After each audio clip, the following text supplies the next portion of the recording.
High বন্ধুরা, সবাই কেমন আছেন? আশা করি সবাই ভালো আছেন।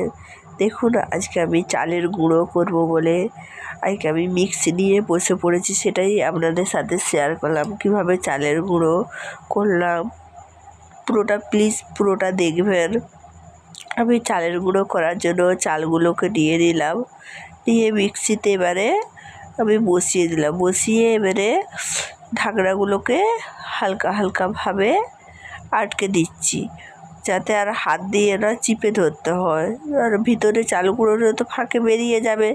সেজন্য ঢাকনাগুলো দিয়ে, আর ফার্স্ট টাইম করলাম, ওই জন্য একটু টাইম লাগছে। আস্তে আস্তে আমি ঢাকনাগুলোকে দিয়ে ঢেকে দিলাম। এরপর আমি চালু করব, দিয়ে চালের গুঁড়োটা তৈরি করে নেবো। আমি যে অন করে দিলাম, এদিকে দেখতেই পাচ্ছেন আপনারা যে চালের গুঁড়োটা তৈরি হচ্ছে। কিভাবে পিঠে বানালাম চালের গুঁড়ো করে, সেটাই আপনাদের সাথে শেয়ার করব আমি। পুরোটা দেখবেন, কেউ স্কিপস করবে না।